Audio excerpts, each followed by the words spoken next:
Socialiste, on écoute tout de suite sa déclaration. Et encore ces dernières semaines, à l'occasion des élections cantonales, qui m'ont permis, grâce à vous, de rester président du Conseil général de notre département avec une majorité élargie. C'était pour moi indispensable, si je voulais aller plus loin, grâce à vous. Car ma démarche, elle est de l'ordre de l'évidence, de la simplicité, de la clarté.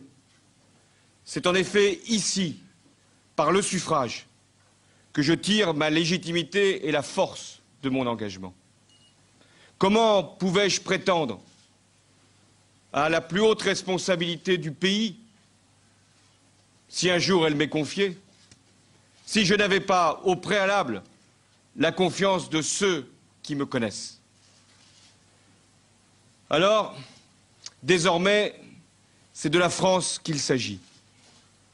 Notre pays, notre grand pays, un pays dont nous sommes fiers, fiers à la fois des valeurs qu'il porte, des atouts qu'il recèle et des capacités humaines qu'il contient, fiers de la diversité des hommes et des femmes sur l'ensemble du territoire, diversité qui a toujours fait notre richesse, fiers du lien social qui a donné à notre pays, dans son histoire, la cohésion qui lui a permis d'avancer. C'est pourquoi je n'accepte pas l'état dans lequel la France aujourd'hui se trouve. Et je n'accepte pas davantage la situation qui est faite aux Français. Je ne me résous pas à ce pessimisme, à cette difficulté, individuellement, collectivement, notre avenir.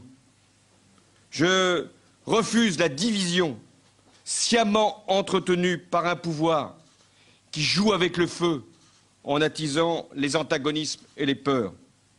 Je refuse l'injustice, les inégalités de revenus, de patrimoine, aggravées encore par des faveurs fiscales aux plus privilégiés. Je ne supporte pas la souffrance dans laquelle vivent trop de nos concitoyens, harassés qu'ils sont par tant de difficultés, par tant d'amputations de leur pouvoir d'achat. Je n'admets pas la violence qui s'intensifie, signant d'ailleurs l'échec des discours répétés sur l'insécurité. Et je ne m'en réjouis pas, aujourd'hui, m'en réjouis au moment où je m'exprime, apparaît sans direction, sans cap, et pire encore, sans morale, avec les risques d'une fuite en avant périlleuse, dans une forme de sauve-qui-peut de la part d'un président en fin de course. Voilà pourquoi j'estime que le moment est venu de mettre la France en avant.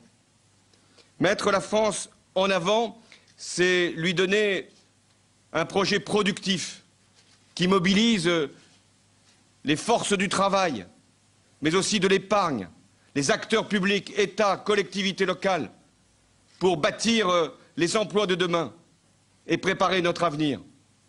Mettre la France en avant, c'est faire le pari de la jeunesse, de son éducation, de sa qualification, de son insertion, de son orientation, de son entrée dans la vie, de son accès au logement. De la réussite de la jeunesse dépend aussi la nôtre. Et c'est pourquoi il faut qu'il y ait ce pacte entre les générations qui permette à la France d'avancer. Mettre la France en avant, c'est faire le choix de la justice fiscale, sociale, territoriale.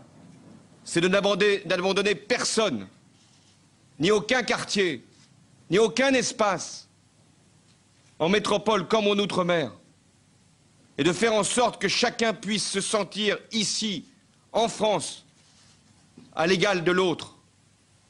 Mettre la France en avant, c'est réconcilier, c'est rassembler, c'est unir autour des principes républicains, la dignité humaine, la liberté, mais aussi la laïcité, qui ne doit pas être un sujet de débat, et encore moins un pugilat, mais un ensemble de règles qui s'imposent à tous. Mettre la France en avant, c'est porter un message fort en Europe celui de la suprématie, de la démocratie sur les marchés. C'est porter un message clair dans le monde, celui des droits de l'homme, celui de l'émancipation des peuples, mais de le faire avec constance, cohérence et respect. Voilà, chers amis, ce qui attend la gauche et les socialistes. Ils ont cette responsabilité, les socialistes, que de montrer la direction.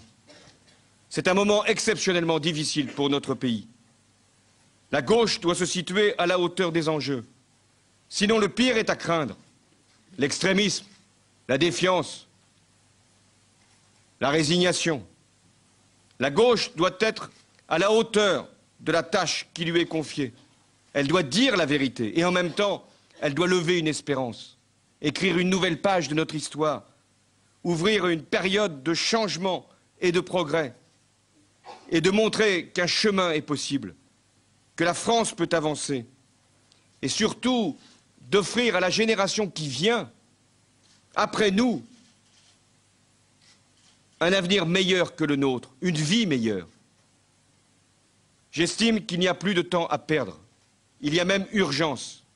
Il faut à un moment qu'il y ait des idées et une incarnation du changement. Et c'est la raison pour laquelle, ici à Tulle, devant vous, mes amis, j'ai décidé de présenter ma candidature à l'élection présidentielle à travers la primaire du Parti socialiste. L'issue...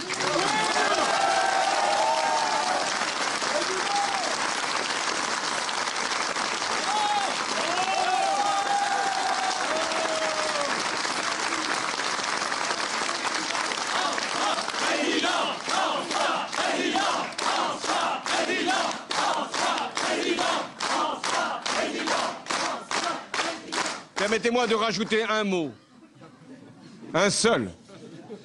C'est que l'issue de cette primaire qui prépare l'élection présidentielle doit être la meilleure, non pas simplement pour le Parti socialiste, non pas seulement pour la gauche, mais pour la France. Ce qui nous attend, ce n'est pas une compétition entre nous, ce n'est pas simplement de savoir qui et pourquoi, c'est d'être capable de donner à la France et la fierté qu'elle mérite et aux Français la confiance qu'ils attendent. Merci.